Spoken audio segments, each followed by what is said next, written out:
ॐ सहनाववतु सहनौ भुनक्तु सह वीर्यं करवावहै तेजस्विनावधीतमस्तु मा विद्विषावहै। ॐ शान्ति शान्ति शान्तिः। ॐ नमो भगवते वैवस्वताय ब्रह्मविद्याचार्याय नचिकेतसे च। ॐ श्रीगुरुभ्यो नमः। हरिः ओम्।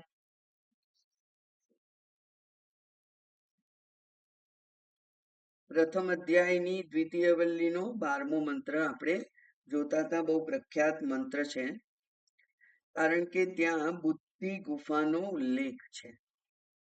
એટલે જ્યારે જ્યારે આચાર્યએ એમ કહેવું હોય કે ભાઈ આ જે આત્મતત્વ જેને આપણે પ્રાપ્ત કરવાનું છે એ બહાર ક્યાંય છે જ નહીં,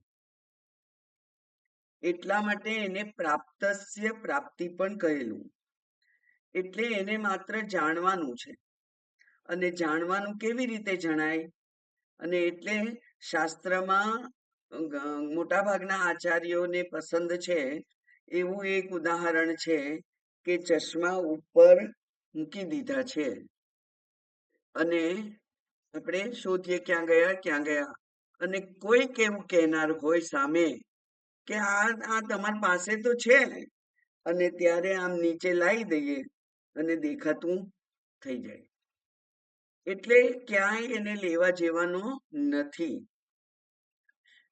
ગુજરાતીમાં સરસ કહેવત છે, કાખમાં છોકરું ને ગામમાં શોધ્યું. બરાબર? તો એવું કદી થાય જ નહીં. વ્યવહારિક રીતે આ જે કહેવત છે એ કોઈ રીતે તમારા બુદ્ધિમાં ઉતરે એવી છે? છોકરું જો હાથમાં કેડમાં હોય તો કોઈ શોધવા જતું હોય? પણ એ કહેવત આ ઘરના લોકોએ એ કહેવત કરેલી છે કે તમારી પાસે જ છે અને છતાંય તમે શોધો છો. બહુ સુંદર ઉદાહરણ પણ કેટલાક કોઈક આચાર્ય ક્યારેક આપેલું કે વ્યક્તિ પોતાના દારિદ્ર્યથી, જેને કહેવાય આર્થિક સંકળામણથી બહુ ત્રસ્ત હતો, અને એને થતું હતું કે હું શું કરું? તો એને કોઈક એના વડીલે હિતૈષી છે જે, એને કહ્યું કે અલા તું આટલો બધો વ્યાકુળ કેમ થાય છે? તારા પપ્પા પાસે તો ખૂબ ધન હતું અને મને ખબર છે કે આ બારણું બંધ કરી અને એ કંઈક કરતા હતા, અને તું એ અહીંયા જો. અને હવે સ્થિતિ સારી નહોતી. જો ખોદે અને કંઈ ના મળે તો પાછું રિપેર તો કરવું પડે. પણ એને હિંમત કરી અને કોઈક એક જો અંદરનો ઓરડો હતો એમાં ખોદ્યું અને એને ચરવું મળ્યો. એટલે જે છે જ એ છે એને જ પ્રાપ્ત કરવાનું છે. એટલા માટે આ મંત્ર છે એ વારંવાર એનો રેફરન્સ આચાર્યો આપે છે કે આ એવી વસ્તુ છે કે જે પ્રમેય નથી, બહાર શોધવાની નથી. સામાન્ય રીતે ઇન્દ્રિયોથી પ્રાપ્ત થતી વસ્તુઓ બહાર જ હોય, અને ઇન્દ્રિયોથી જ વસ્તુને પ્રાપ્ત થાય. જાણવું, કારણ કે જ્ઞાન શક્તિ, ક્રિયા શક્તિ અને જ્ઞાન શક્તિ, ઈચ્છા શક્તિ, ક્રિયા શક્તિ એનો ક્રમ છે. જ્ઞાન શક્તિ એટલે કે મારે અમુક જોઈએ છે, એ જ્ઞાન, અમુક વસ્તુ છે મારે જોઈએ છે, એ હંમેશા જાણવું પડે. એ જાણી અને પછી ઈચ્છા કરવી પડે કે મારે જોઈએ છે, અને ઈચ્છા કરીએ તો મળી નથી જતું, એટલે ક્રિયા શક્તિ, એટલે કંઈક કરવું પડે. અને એટલે એવું કહેવું કે કંઈ કર્યા વગર કંઈ મળતું નથી એ ખોટું નથી સાવ. ઇવન એટલે જ આપણે ગઈકાલે વાત કરેલી કે શંકરાચાર્ય જેવા આચાર્યએ પણ કહ્યું હતું કે આયાસ તો કરવો પડે, અને સમાન આયાસે અપી એમ કે છે. સમાન આયાસ છે એટલે કે પ્રયત્ન નથી એવું નહીં, પણ હા, જ્ઞાન માટે પ્રયત્ન નથી, પણ જ્ઞાન યોગ્યતા માટે ખૂબ પ્રયત્ન છે. અધિકારીત્વ પ્રાપ્ત કરવા માટે ખૂબ પ્રયત્ન છે. એટલે ત્યાં એને પ્રયત્ન લાગુ પાડ્યો છે આચાર્યોએ કે જ્ઞાન તો છે જ, અહમ બ્રહ્મ, આ આત્મા છે એવું જ્ઞાન છે, પણ આ હું માત્ર આત્મા છું અને દેહાથી મને મળેલા સાધન છે એવું જ્ઞાન નથી. એટલે માત્ર દ્રષ્ટિભેદ છે, અને એ દ્રષ્ટિને આપણે જો યોગ્ય જગ્યાએ ગોઠવીએ, જેવી રીતે જૂના જમાનામાં ફોટોગ્રાફી શીખવું પડતું હતું. ફોટોગ્રાફીના યુનિવર્સિટીમાં કોર્સ હતા, એ શીખવું પડે કે કઈ જગ્યાએ તમારે એને ફોકસ કરવું પડે છે, અને તે કેવી જગ્યાએ હોવું જોઈએ, ત્યાં કેવું કેવું અજવાળું હોવું જોઈએ, કઈ દિશામાંથી કેવો ફોટો લેવાય, એમાં જે પેલું જે ચોરસ અથવા પહેલા જે બિંદુ આવતું હતું એ બિંદુને ક્યાં ગોઠવવું, એ બધું શીખવાડતા હતા. એટલે ત્યાં પણ ક્યાં આગળ ફોકસ કરવું. હવે આ બધા એઆઈ ના લીધે આપણા મોબાઈલમાં બધા એવા કેમેરા આવ્યા છે કે આપણને આવડતું હોય ના આવડતું હોય પણ યોગ્ય. તમે જોજો કે તમારે જો 3-4 જણનો ફોટો પાડતા હોય તો એવા 3-4 સ્ક્વેર થઈ જાય છે. પહેલા તો સ્ક્વેર એક જ હોય, એને આપણે મધ્ય બિંદુમાં, એટલે કે આપણા ગુરુજી અને આપણે બધા ફોટો પડાવતા હોઈએ તો ગુરુજીને ફોકસ કરીએ અને આજુબાજુના બધા એમને એમ બાજુમાં ઉભા રહેલા આવે. હવે તો દરેકે દરેકનો ફોટો છે એના ઉપર પેલું સ્ક્વેર આવે છે, અને એનાથી તે બધા જ મોઢાઓ ક્લિયરલી દેખાય. આ તો નવું સંશોધન છે, પણ આપણે જો આ દ્રષ્ટિકોણથી વિચાર કરીએ તો ફોકસ ક્યાં કરવું છે એ જ આપણે જાણવાનું છે. અને એ ફોકસ એ જો આ દેહાદી સંઘાત ઉપરથી હટી અને આત્મતત્વ પર જાય, ચૈતન્ય જ હું છું એના ઉપર જો એ ફોકસ જાય તો પછી કશું ત્યાગવાનું નથી, કશું મેળવવાનું નથી, જે છે એને જાણવાનું જ માત્ર છે. એટલે કોઈ સંન્યાસી જે છે, આમ કહ્યું ભલે શાસ્ત્રએ કે ત્યાગે ને એકે ન, પણ એમાં કશો ત્યાગ કરવાનો જ નથી હોતો, માત્ર એની અગત્યતા જાણવાની હોય છે, પ્રાયોરિટી જાણવાની હોય છે. અને પ્રાયોરિટી તો વ્યવહારમાં આપણે કરીએ છીએ. લિસ્ટ બનાવીને બજારમાં નીકળ્યા હોઈએ પણ આપણું રૂટ કંઈક બદલાય અને એમ થાય કે ના ના અહીંયા તો નહીં જવાય આજે, એટલે આપણે એ લિસ્ટમાંની વસ્તુને આપણે બાજુ મૂકી દઈએ કે આ ફરી ક્યારેક કાલે પરમ દિવસ જ્યારે બહાર નીકળીશું ત્યારે. પ્રાયોરિટી આપણે ચેન્જ કરતા રહીએ છીએ. એટલે આ તો પ્રાયોરિટીનો સવાલ છે, અને એ પ્રાયોરિટીમાં એ ત્યાગ એટલે શું એનું અગત્ય જાણવું. તમને હાથમાં મળેલો જે પેલો ચળકતો સફેદ કલરનો પથ્થર છે, એ પથ્થર જ છે, હીરો નથી. તો પછી થોડી વારમાં તમે શું કરો? એને ક્યાંક મૂકો કે ક્યાંક કશું કે એને ફેંકી દો. ભગવાનને ચડાયેલું ફૂલ કોઈકે આપ્યું હોય, બહુ સરસ ઉદાહરણ છે. ભગવાનને ચડાયેલું ફૂલ તમને કોઈકે આપ્યું હોય, કેટલી વાર સુધી તમે હાથમાં પકડી રાખી શકો એને? એટલે પછી જરાક થોડીક વાર ચાલી અને પછી કોઈ કુંડું બુંડું શોધી અને એમાં મૂકી દો, કોઈના પગ નીચે ના આવે. બરાબર? કારણ કે હાથમાં રાખવું એ તમને બોજારૂપ છે, એટલે તમે એને મૂકી દો છો. એવી જ રીતે આ શરીર ઉપર ધ્યાન આપી અને શરીરના જ ની જ માગણીઓને, શરીર મન બુદ્ધિ એની જ માગણીઓને મનને અનુસરીએ તો એ મન આ શરીર પણ થાકી જાય છે.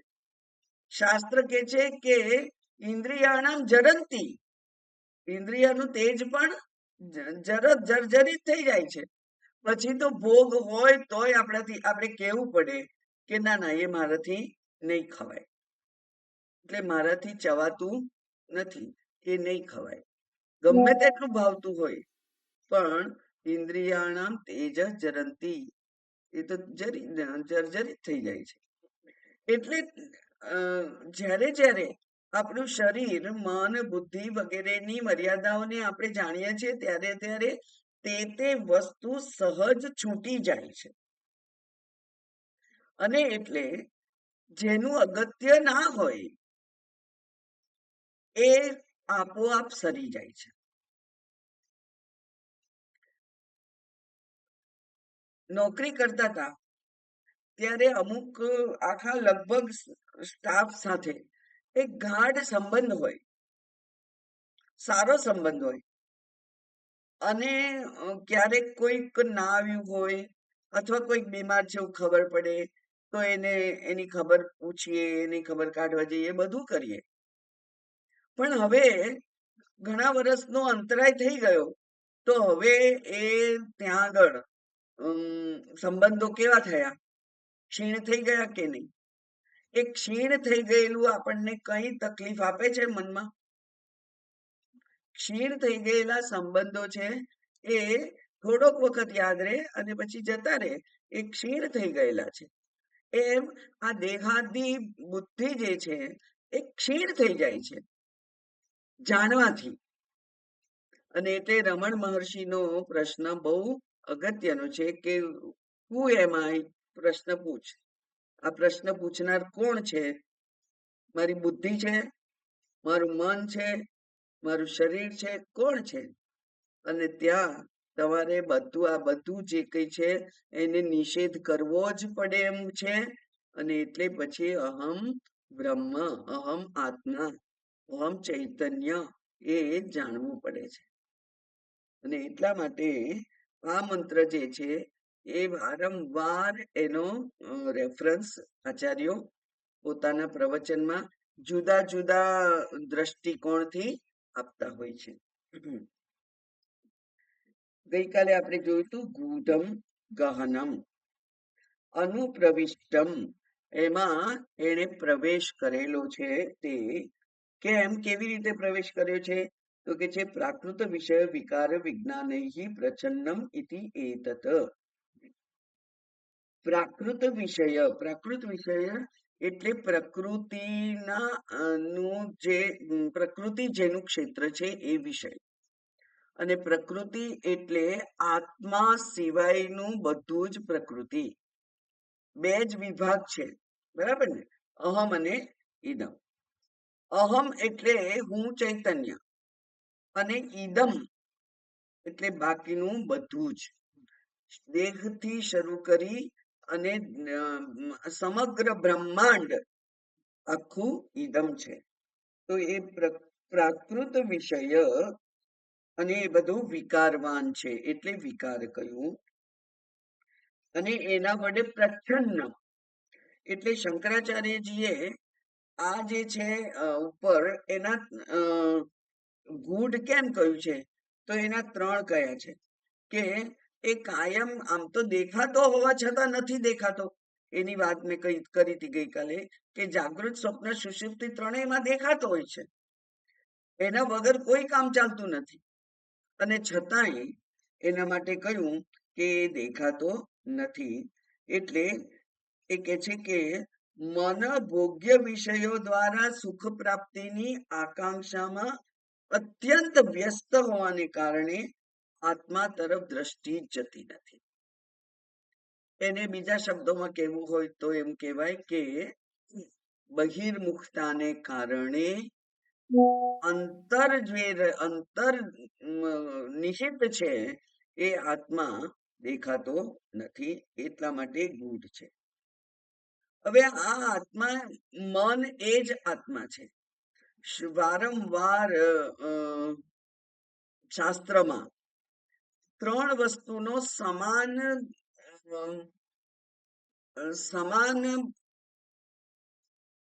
ઉપાધિ જે ઉપાધિ ના કહેવાય, ત્રણેય જણને સમાન પદવી આપે એવા વાક્યો છે. મન એ જ આત્મા છે,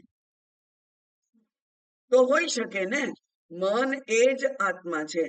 આત્મા આ શરીરમાં આ નખાગ્ર એમ કહ્યું એટલે નખથી પગના અંગૂઠાના નખથી માંડી અને માથા સુધી બધે જ આત્મા છે.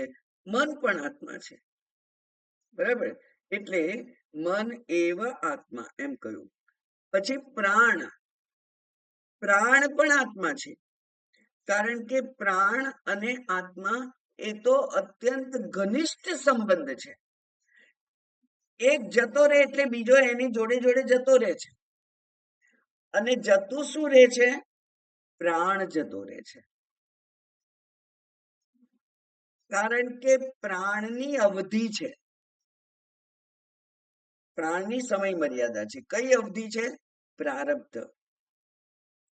પ્રારબ્ધમાં જેટલા પ્રાણ લેવાનું નક્કી કરી અને આ જીવને આ શરીરમાં આવવા મળ્યું હોય એટલા નંગ, એટલા નંબર, એટલા સંખ્યામાં પ્રાણ પૂરા થઈ જાય એટલે અચાનક જ પ્રાણ જતા રહે છે.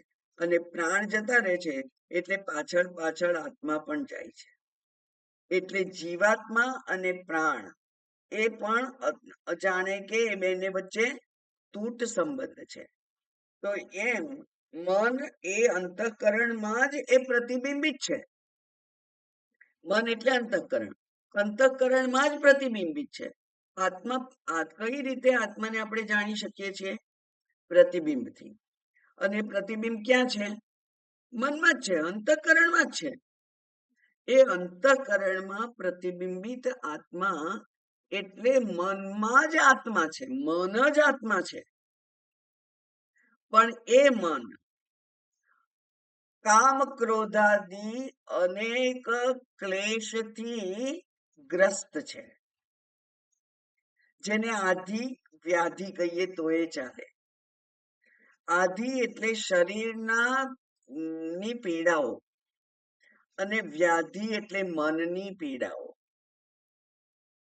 તો આધિ અને વ્યાધિથી જે ગ્રસ્ત છે એવું મન પોતાને જ જોઈ શકતું નથી. એ મન એમાં આત્મા પ્રતિબિંબિત છે, એ પોતાના જ પ્રતિબિંબને જોઈ નથી શકતું. જેવી રીતે આપણે અરીસો સ્વચ્છ ના હોય તો આપણું પ્રતિબિંબ જોઈ શકતા નથી, બરાબર. અંતઃકરણ એમાં જો આ કામ ક્રોધાદી 6 શત્રુઓ ત્યાં રહેલા જ હોય તો એની સ્વચ્છતા નથી હોતી, એ ટ્રાન્સપરન્ટ જેને કહેવાય એવું નથી હોતું. અને એટલે ત્યાં પ્રતિબિંબ પડતું હોવા છતાંય દેખાતું નથી. જેમ અરીસામાં પ્રતિબિંબ પડતું હોવા છતાંય દેખાતું, સ્પષ્ટ દેખાતું નથી. એટલે અને સ્પષ્ટતાનો જ સવાલ છે આ તો. કયો અજ્ઞાની માણસ એવું નથી જાણતો કે આ જે એન્ટિટી છે, આ એક વ્યક્તિ છે, એમાં આત્મા પણ છે, એવું કોણ નથી જાણતું? ચૈતન્ય પણ છે એવું કોણ નથી જાણતું? એને ગમે તે શબ્દથી જાણતા હશે, બરાબર. પણ એને જાણે છે કે આ જે બહારનું જે દહન યોગ્ય છે એ જો પેલું ચૈતન્ય ના હોય તો એની કઈ કિંમત નથી. એવું અજ્ઞાનીમાં અજ્ઞાની લોકો જાણે છે. એટલે એ આત્મા છે એવું તો જાણે છે. જેમ આપણને ગંદો અરીસો હોય તો પણ પ્રતિબિંબ થોડુંક થોડુંક દેખાય છે. જેવી રીતે નવી સ્ટીલની થાળી હોય અથવા સ્ટીલનું વાસણ હોય એમાં આપણું પ્રતિબિંબ દેખાય, પણ એ પ્રતિબિંબમાંથી તમે આમ જો વધારાનું કંઈક રૂંવાટી કાઢવી હોય તો ના કઢાય, એના માટે અરીસો જોઈએ, બરાબર. એટલે પ્રતિબિંબ આકૃતિ દેખાય પણ ડિટેલિંગ ના હોય, એવી રીતે અજ્ઞાનીને પણ આત્મા છે એવું ખબર છે, પણ એનું ડિટેલિંગ નથી એની પાસે.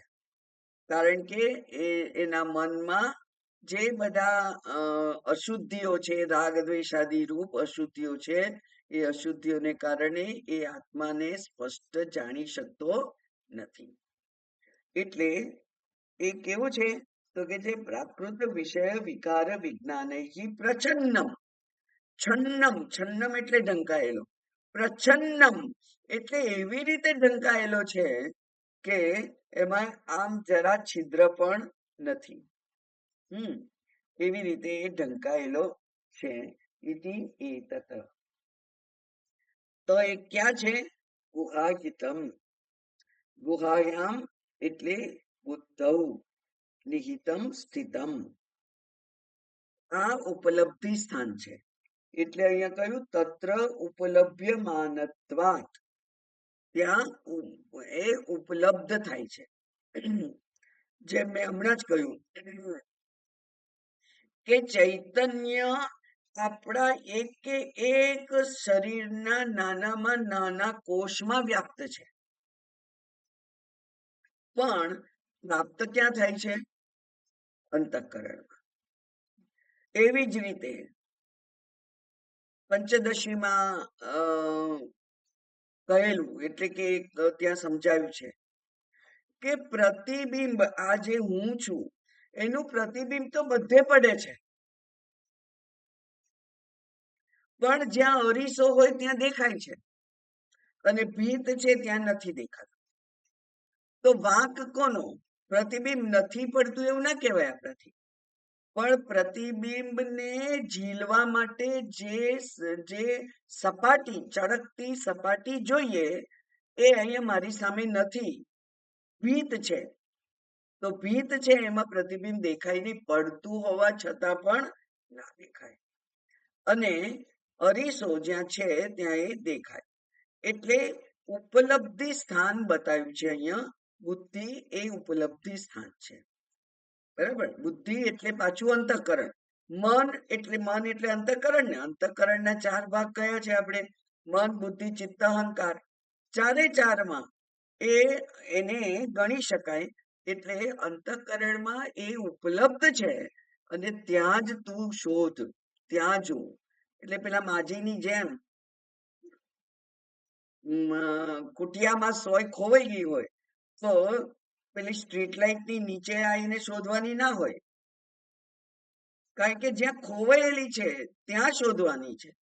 આ જ્યાં નથી જડતો ત્યાં શોધવાનો છે, અને એટલે એ બુદ્ધિમાં છે.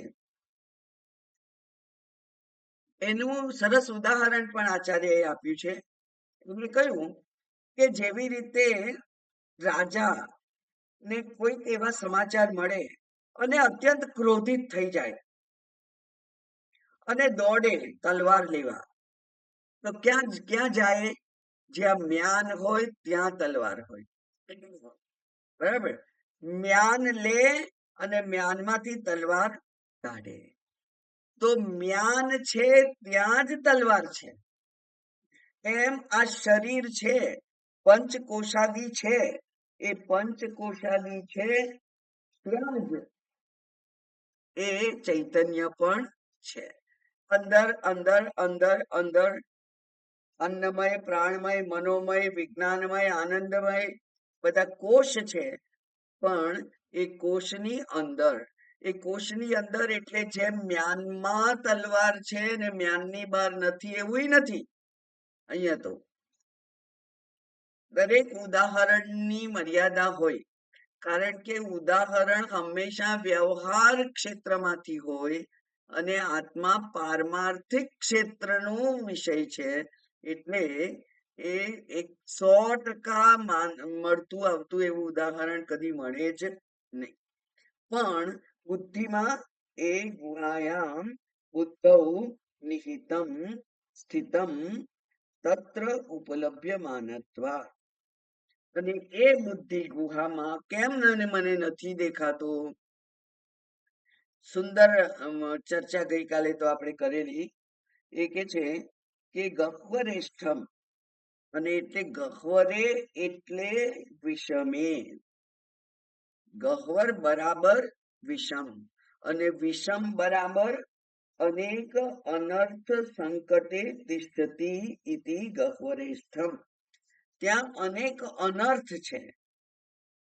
અનર્થ છે એટલે કે અંતરાય છે. અનર્થ એટલે બિનજરૂરી વસ્તુઓ. તો એવી બિનજરૂરી અનેક વસ્તુઓ ત્યાં છે. કઈ બિનજરૂરી વસ્તુઓ છે?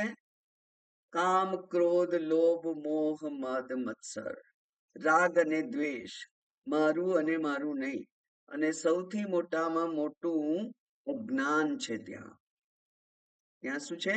અજ્ઞાન છે. કેમ અજ્ઞાન છે? કારણ કે આ જે જીવ છે એ કરોડો વર્ષથી મુસાફરી કરતો રહે છે, અને એ કરોડો વર્ષથી એની સમજ એવી જ છે કે હું આ શરીર છું. અને એટલે એ કોઈ પણ શરીરમાં હોય, જંતુથી માંડી અને કોઈ પણ મનુષ્ય અથવા હાથી, ઘોડો, વાઘ, સિંહ, ગમે તે શરીરમાં હોય, પણ એ પોતાને દેહ જ માને છે. અને એ દેહની રક્ષા માટે બધા જ પ્રયત્નો એ કરે છે. દેહની રક્ષા અને દેહની સંતુષ્ટિ, તુષ્ટિ, પુષ્ટિ બધું જ દેહનું જ કરે છે. જતન દેહનું જ કરે છે. એને સલામતી દેહ વિશે જ જોઈએ છે. બરાબર? એટલે એની બુદ્ધિ દેહમાં જ અટકી ગયેલી છે. એ દેહમાં અટકી ગયેલી જે બુદ્ધિ છે એને જ આપણે દેહાદિથી વિમુખ બનાવવાની છે. જે બદલાય તે સત્ય ના હોય. સાવ સામાન્ય નિયમ છે. જે બદલાય એ સત્ય ના હોય. અને આ દેહ તો આ શરીરમાં, આ મનુષ્ય શરીર જ્યારે ધારણ કરેલું છે ત્યારે પણ સતત બદલાય છે. આપણો અનુભવ છે. હું જ નાનું બાળક હતો, હું જ કિશોર, હું જ કિશોરી, હું જ યુવતી, હું જ પ્રૌઢા, અને હવે હું જ વૃદ્ધા. આ બધા પહેલા સ્વસ્થ હતા, તંદુરસ્ત હતા, મેરેથોનમાં ભાગ લેવા એવા હતા, અને હવે ઉમરા તો ડુંગરા થયા, પાદર થયા પરદેશ. આવું બધું આપણા વૃદ્ધોએ આપણને શીખવાડેલું છે. એટલે આ હું જ વિકારવાન છું, અને જે વિકારવાન હોય એ કદી સત્ય હોઈ શકે નહીં. એટલા માટે આપણે વ્યવહારમાં પણ કહે છે કે સત્ય અફર હોય, ફરે નહીં એવું, બદલાય નહીં એવું. તો સત્ય હોય તો એ અફર હોય, બે બદલાય નહીં. તો આ શરીર તો બદલાયા કરે છે, અને શરીર જ માત્ર નહીં, મન પણ બદલાયા કરે છે. ક્યારેક મન ખુશ હોય છે, ક્યારેક ઉદાસ હોય છે, ક્યારેક ચિંતાગ્રસ્ત હોય છે. તો એ જે મન છે, બુદ્ધિ ક્યારેક આપણે કહીએ છીએ આજે મારી બુદ્ધિને શું થયું તું, આવું આવું બોલી ગઈ હું, કે આવો નિર્ણય લીધો મેં. ત્યારે ખબર પડે છે કે બુદ્ધિએ ખોટો નિર્ણય લીધો. અને ક્યારેક બુદ્ધિએ સારો નિર્ણય લીધો હોય તો આપણે કહીએ કે હા, વાહ વાહ, બુદ્ધિ બહુ સારું કામ કર્યું. એમ બુદ્ધિ પણ બદલાય છે. એટલે શરીર, મન, બુદ્ધિ બધું જ બદલાવાના સ્વભાવ વાળું છે. જે બદલાવાના સ્વભાવ વાળું હોય એ કદી સત્ય હોય નહીં. એટલે અનેક અનર્થ સંકટે, આ સંકટ કહ્યું છે એને શંકરાચાર્યજીએ. અનેક અનર્થ સંકટે, આ સંકટ છે. એટલે કામ, ક્રોધાદી, રાગ, દ્વેષ વગેરે તો છે જ, પણ સૌથી મોટું સંકટ કયું છે? અજ્ઞાન છે. સૌથી મોટું આવરણ શેનું છે? અજ્ઞાનનું આવરણ છે. એ અજ્ઞાનને દૂર કરીએ તો જ્ઞાન પ્રાપ્ત થાય, જ્ઞાન ઉદ્ઘાટિત થાય. એટલે અનેક અનર્થ સંકટે.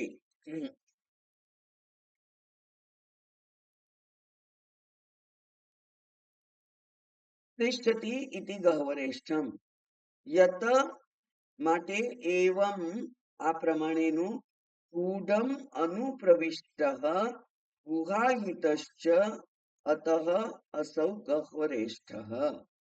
એટલા માટે એટલા માટે જે રહસ્ય છે, ગૂઢ છે, એ અનુપ્રવિષ્ટ એટલે અંદર સંતાયેલો છે, હિડન છે. ગુહા એટલે બુદ્ધિ, ગુહાહિત છે, બુદ્ધિમાં જ રહેલો છે, અને માટે એને ગહ્વરેષ્ઠ એવું શબ્દથી વર્ણન કર્યું છે. અને ગહ્વરેષ્ઠ હોવાને કારણે દૂરદર્શન છે. અજ્ઞાનથી આવૃત્ત છે એટલે દૂરદર્શ છે. અજ્ઞાન નામનો પડદો છે એટલે દૂરદર્શ છે. અને એટલે આ પડદા વિશે આપણે જોયેલું કે સુષુપ્તિમાં એ આત્મા સાથે મિલન દરરોજ થાય છે, પણ મને નથી ખબર પડતી. આત્મા સાથે મિલન થાય, આત્મા સાથેનું એકત્વ થાય, ત્યારે જ આનંદ હોય છે. બરાબર, આનંદની આ એક શરત છે. ક્યારે આનંદ હોય? જ્યારે આત્મા સાથેનું એકત્વ થાય, એટલે કે અહમ આત્મા એવો નિશ્ચય થાય, ત્યારે જ આનંદ હોય છે. ગઈકાલે જોયું હતું કે એક ઈચ્છા પૂરી થાય અને બીજી ઉત્પન્ન ના થઈ હોય, ત્યારે એ અહમ આત્મા, અહમ બ્રહ્મ એ મિલન થયેલું હોય છે, અને એટલે ત્યારે આનંદ હોય છે. પેલા હાડકામાંથી રસ નથી આવતો, પણ એ હાડકું રસ લાવવા માટે નિમિત્ત બને છે. એમ આ વિષયો નિમિત્ત માત્ર છે. એ રસ એમાંથી આવતો, આનંદ એમાંથી આવતો નથી. પણ આપણી બુદ્ધિ એવું ગ્રહણ કરવા માટે હજુ પરિપક્વ થઈ ના હોય તો ખબર પડે કે એ આવે છે. હવે નાના બાળકોને તમે આવી રીતે ઘણી બધી વાર રમાડ્યા હશે. પેલો વાઘ નું મોરું પહેરીને જાઓ અને ગભરાઈ જાય, અથવા એ આવે ને તમે ગભરાઈ જાઓ. તમે ઘોડો બનો અને તમારા ઉપર એ સવારી કરે, અને એને થાય કે એ ઘોડા ઉપર સવારી કરે છે, આનંદ આનંદ થઈ જાય એને, પણ તમે ઘોડો બની જતા નથી. એટલે આ જે મનને મનાવાની જે રીત છે, એ આ નાના નાના જે રમતો છે, એ રમતોમાંથી પણ શીખી શકાય. એટલા માટે કહ્યું કે માટે એ દૂરદર્શ છે એવું કહેવું પડે. એ ઢંકાયેલો છે, અને ઢંકાયેલો છે, અનેક જન્મ જન્માંતરથી ઢંકાયેલો છે. તો એ ગરડો થઈ ગયો હશે ને? તો એવું નથી. અત તમ પુરાણમ, પુરાતનમ. પુરાતનમ એટલે એને કાલાતીત રૂપે આપણે જાણવો જોઈએ. કાળ આ આત્માના ને કોઈ રીતે સ્પર્શતો નથી. કાળ આત્માને માપવા માટેનું એ સાધન નથી. એટલે કાળ છે એ એની કોઈ સંદર્ભ, એ આત્માના ની વાત કરીએ, આત્માના દ્રષ્ટિકોણથી કાળનું કોઈ અસ્તિત્વ જ નથી. એ કાલાતીત છે. ક્યારથી એનો જન્મ અને ક્યારે એનો અંત, એ જે જાણી ના શકાય, એ કાલાતીત કહેવાય. તો એ કેવું છે? તો કે છે પુરાણમ પુરાતનમ, એટલે કે કાલાતીત. અને તો જો એવો જે હોય તેને ઓળખાય કેવી રીતે? અને એટલે તરત જ ત્યાં કહી દીધું, અધ્યાત્મ યોગાધિગમેન વિષયેભ્ય પ્રતિસંવૃત્ય ચેતસઃ આત્મની સમાધાનમ અધ્યાત્મ યોગ. અધ્યાત્મ યોગથી એને જાણી શકાય. અધિગમ એટલે જાણવું, અધિગમ એટલે જાણવું, જ્ઞાન થવું. તો આત્માનમ શું કહ્યું? અધ્યાત્મ યોગ અધિગમેન. કેવી રીતે? તો કે છે વિષયેભ્ય પ્રતિસંવૃત્ય. વિષયેભ્ય વિષયો દ્વારા જે ઢંકાઈ ગયેલો છે, અથવા વિષયો દ્વારા જેની અવગણના થાય છે, હત થઈ જાય છે, આત્માનું હનન થાય છે. તમે જ્યારે આનંદ, કોઈ વિષયને આનંદનો સ્ત્રોત ગણો ત્યારે અપમાન કોનું થાય છે? આત્માનું અપમાન થાય છે. તમે એ જે આત્મા જે તમને આનંદનું સાધન છે, આનંદ આપે છે, આનંદ સ્વરૂપ છે, એને તમે એમ કહો છો કે આ તો મને વિષયમાંથી મળેલું આ રિઝલ્ટ છે, આનંદ છે. તો અપમાન કોનું થયું? આનંદનું અપમાન થયું. ના સમજાયું? આનંદનું અપમાન થયું. એ કારણ કે જેમ કે તમે કોઈકને 1 લાખ રૂપિયાની મદદ કરી, પણ તમે એમ કહો જવા દો, મારું નામ ના આવવા દેશો. એ ત્યાંથી મળી ગયા, એને ત્યાંથી શોધી લાયા, બરાબર? તો એ તમને તો લાખ રૂપિયા મળી ગયા, પણ તમને જેણે લાવીને હાથમાં આપ્યા એને તમે માનો છો કે આણે મને આપ્યા, આના દ્વારા મારું સંકટ દૂર થયું, બરાબર? એવું તમે માનો છો. હવે એ માણસ ખરેખર તમને લાખ રૂપિયા આપી શકે એમ નથી, એને જ જરૂર છે. પણ તમારી બુદ્ધિ એટલી તે વખતે ઢંકાઈ ગયેલી હોય છે, મોહિત થઈ ગયેલી હોય છે, વિચારી નથી શકતી. એટલે તમને એવી ખબર હોય કે આમ તો ખરેખર એ પૈસા શોધવા નીકળવું પડે એવી એની સ્થિતિ જ છે, પણ એને મને લાખ ક્યાંથી આપ્યા? એ કે ગમે ત્યાંથી લાવ્યો, પણ તને મળી ગયા ને, લે, બરાબર? તો બધી ક્રેડિટ એ લઈ જાય છે, બધી ક્રેડિટ એ લઈ જાય છે. એમ આપણા આનંદને માટેની બધી ક્રેડિટ પેલો વિષય લઈ જાય છે. ખરેખર તો આનંદ એ આપણા સ્વરૂપમાંથી આવ્યો છે. વચ્ચે એક આવરણ હતું, એ હટી ગયું થોડી વાર માટે, એટલે આનંદ થયો. જેવી રીતે સૂર્યનો પ્રકાશ હોય છે, એક નાનું વાદળ આવ્યું અને થોડીક વાર માટે અંધારું થઈ ગયું, અને પછી વાદળ હટી ગયું, અને સૂર્યનો પ્રકાશ એટલો જ તેજસ્વી દેખાવા માંડ્યો.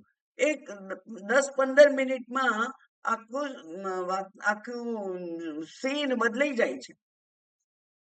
એમ આ જે વિષયમાંથી આવતો જે આનંદ છે, એ આનંદ તો આત્માનો આનંદ છે.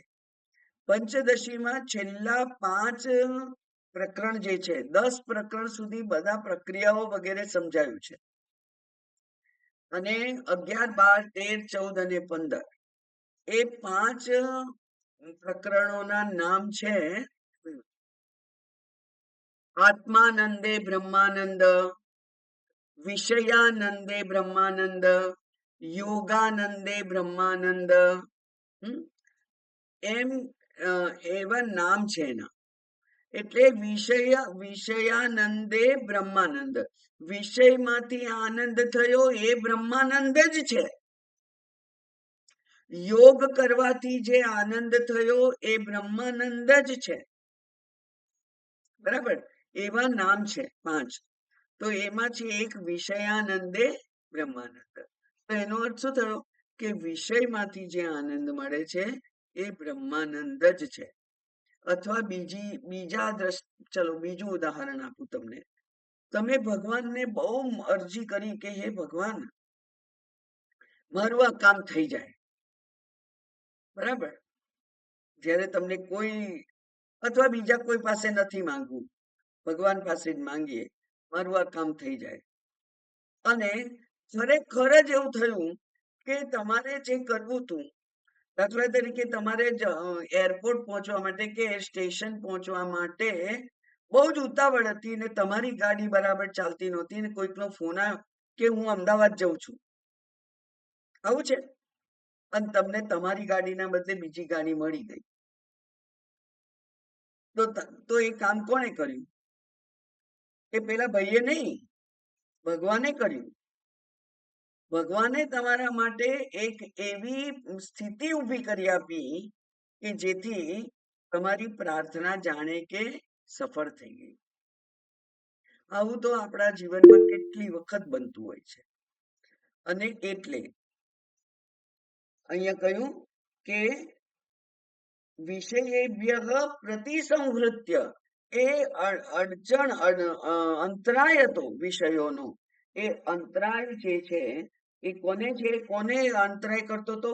ચેત સહ આત્મની, ચૈતન્યને એ અંતરાય કરી અને આપણા નજરથી, આપણી દ્રષ્ટિથી એ દૂર રાખતો હતો વિષયો.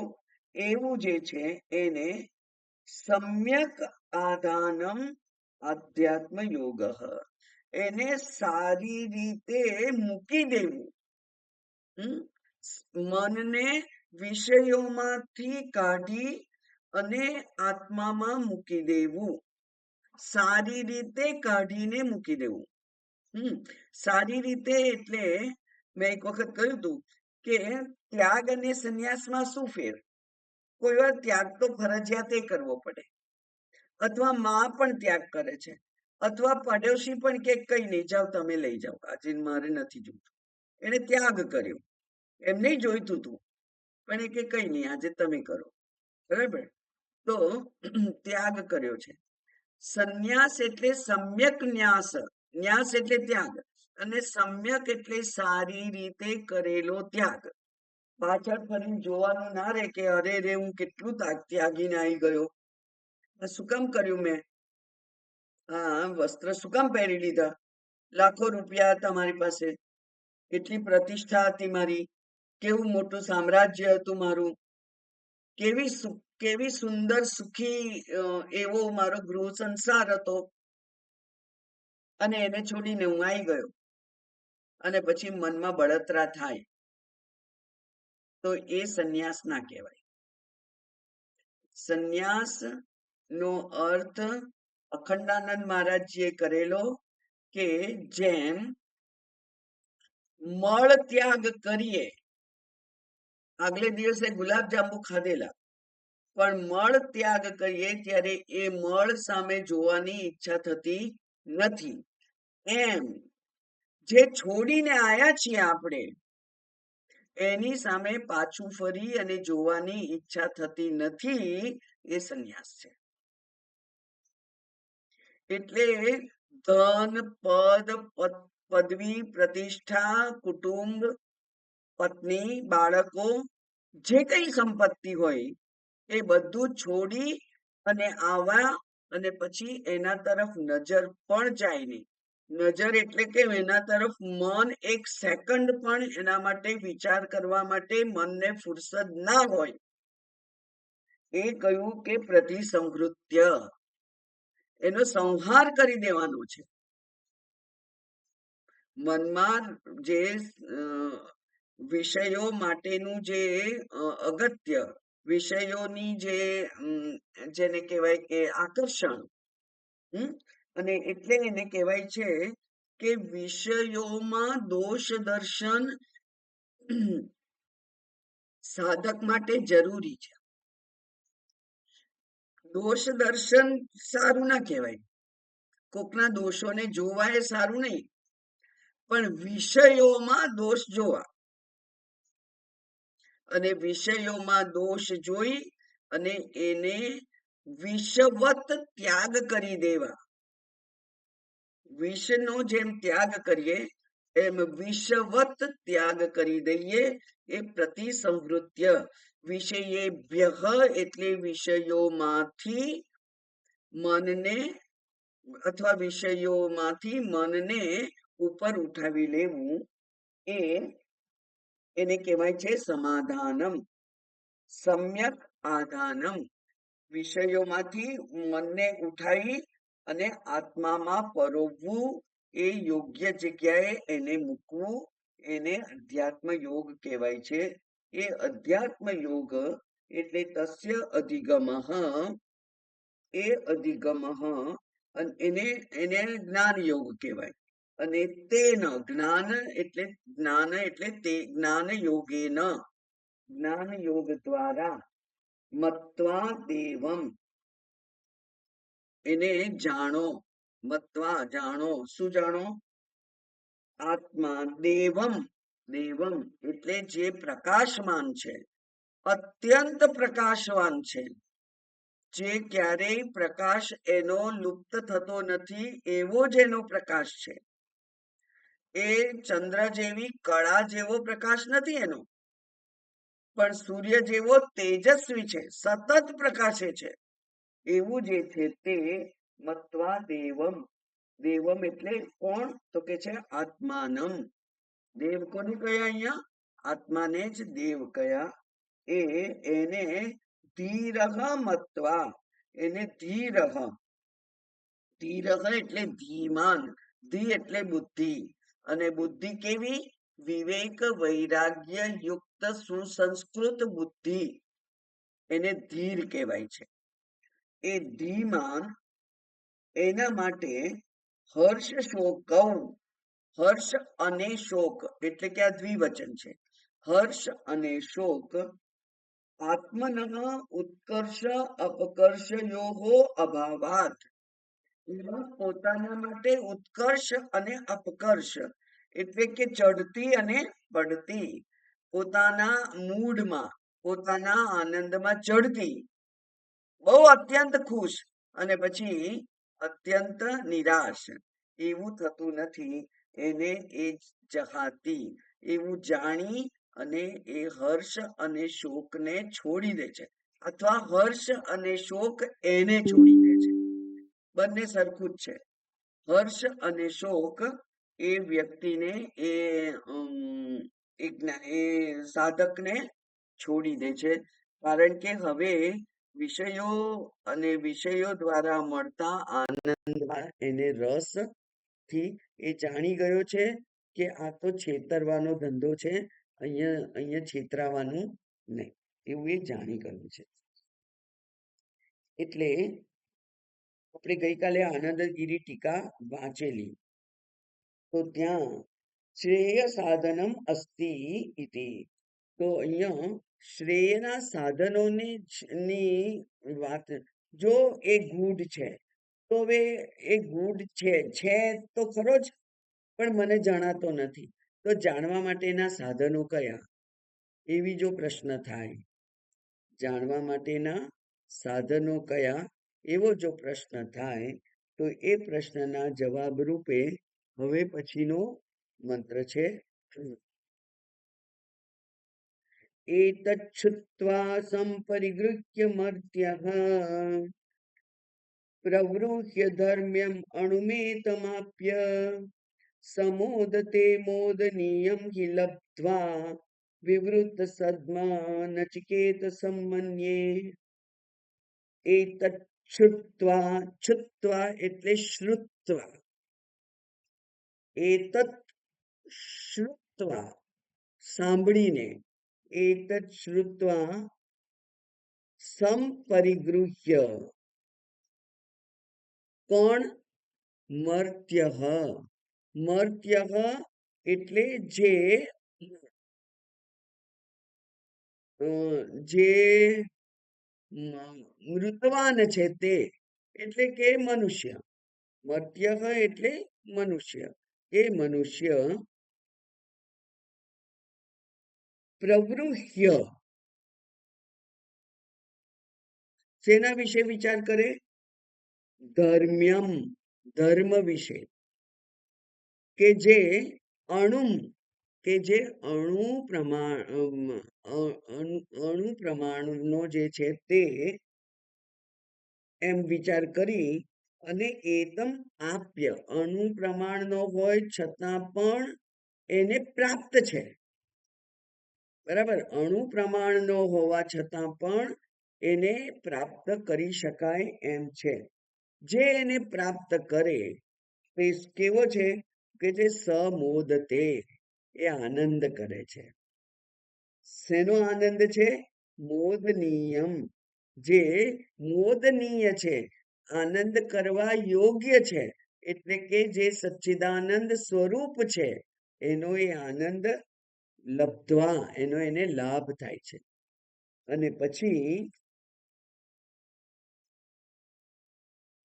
એવો વ્યક્તિ જે મોક્ષને પામે છે, જેને જીવન મુક્તિ કહેવાય, એ જીવન મુક્તિનો આનંદ એને પ્રાપ્ત થાય છે.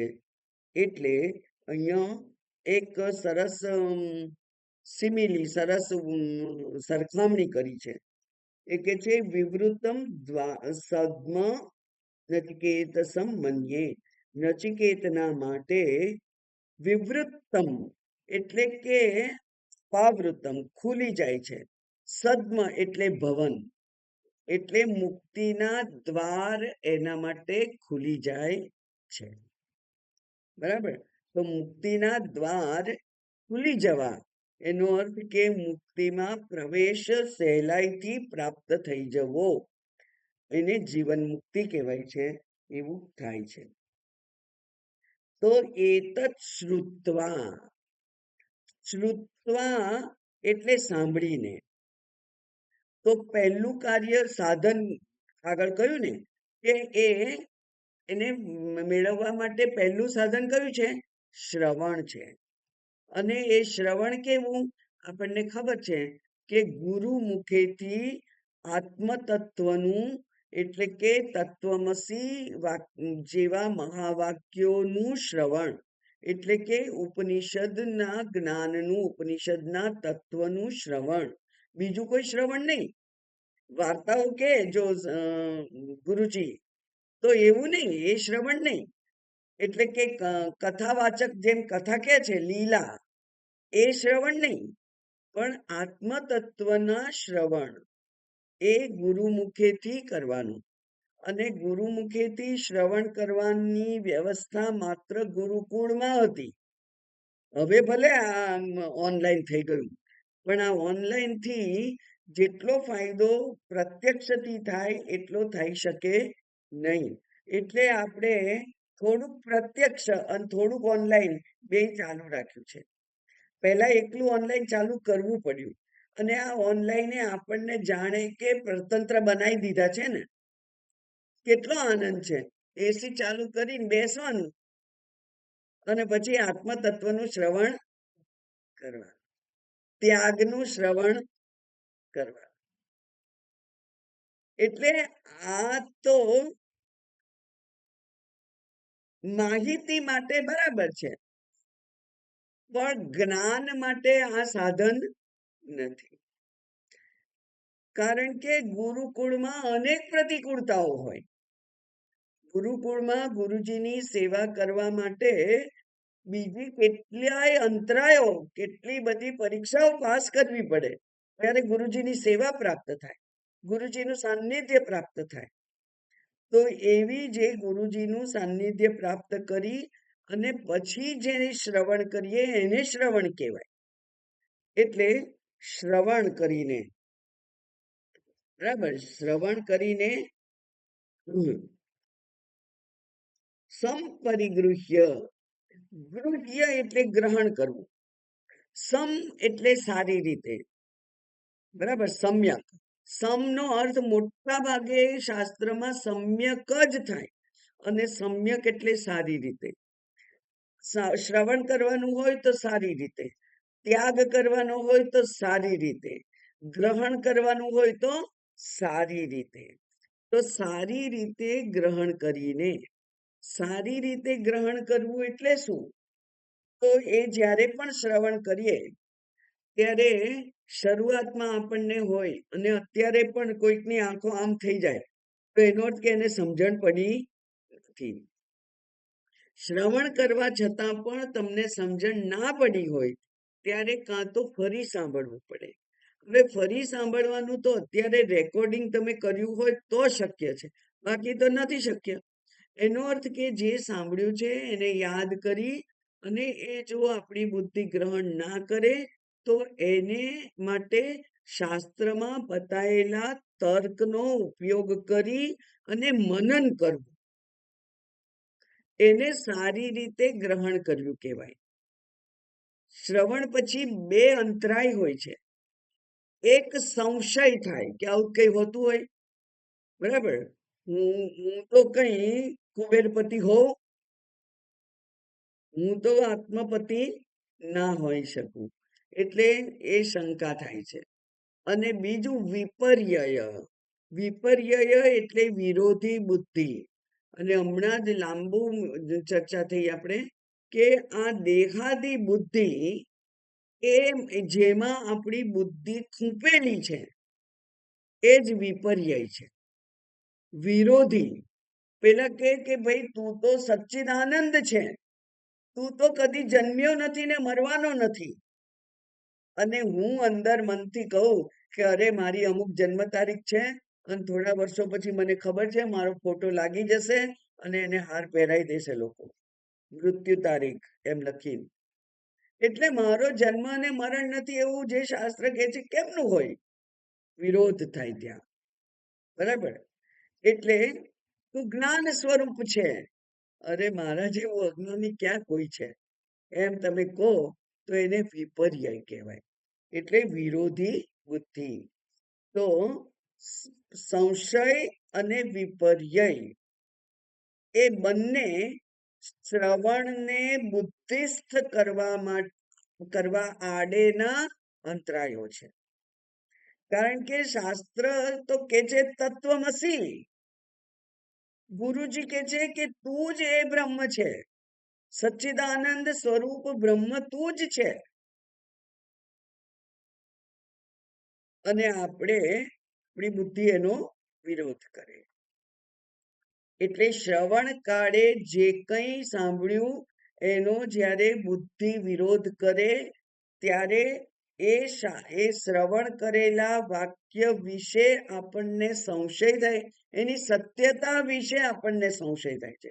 સત્યતા એટલે શાસ્ત્ર ખોટું બોલે છે એવું નહીં, પણ શાસ્ત્ર મને કહે છે કે તું એ બ્રહ્મ છે, તો મારો એમાં એગ્રીમેન્ટ હોતું નથી. મને થાય ના ના એવું તો હોય નહીં, એવું ના હોઈ શકે. એટલે હું મારી જાતને પાછું ધક્કો મારી દઉં છું એમાંથી. તો એને સંશય વિપર્યય કહેવાય. એના સિવાય સંપરિગૃહ્ય સારી રીતે સાંભળી અને પછી પ્રવૃહ્ય એટલે પ્રવૃહ્ય એટલે થાય છે એનો અર્થ પૃથક કૃત્ય, એવું શંકરાચાર્યજીએ કહ્યું. એટલે કે નિધિધ્યાસન કરીને. કેવી રીતે નિધિધ્યાસન કરવાનું છે? મનોબુદ્ધિ ચિત્ત અહંકાર નાહમ ન ચ શ્રોત્ર જીવે ન ચ ઘ્રાણ નેત્રે, બરાબર. ન તેજો ન ભૂમિ ન તેજો ન વ્યોમ ન ભૂમિ ન આપહ શિવોહમ શિવોહમ સચ્ચિદાનંદ સ્વરૂપો અહમ. એટલે ન કરી અને આપણે આપણી બુદ્ધિમાં સ્થિર થયેલા જે અવરોધો છે એને દૂર કરીએ. મનોબુદ્ધિ ચિત્ત અહંકાર નાહમ, એ તો હું નથી. તો હું કોણ છું? શિવોહમ શિવોહમ. એટલે હું નથી અને હું છું, હું નથી અને હું છું, હું નથી અને હું છું. એનું જે આપણે રટણ કરીએ છીએ એને કહેવાય છે નિધિધ્યાસન. અને એ નિધિધ્યાસનથી આ જે અણુ આત્મા છે એ અણુ આત્માને પ્રાપ્ય એટલે પ્રાપ્ત થાય છે. આ જે સાધક છે એ અણુ પ્રમાણનો હોવા છતાં પણ એ આત્મા એને પ્રાપ્ત થાય છે. એટલે શ્રવણ, મનન અને નિધિધ્યાસન ત્રણ સાધનોનું અહીંયા આ મંત્રમાં ઉલ્લેખ કરેલો છે. એને હવે વિશેષ આપણે આવતી વખતે જોઈશું.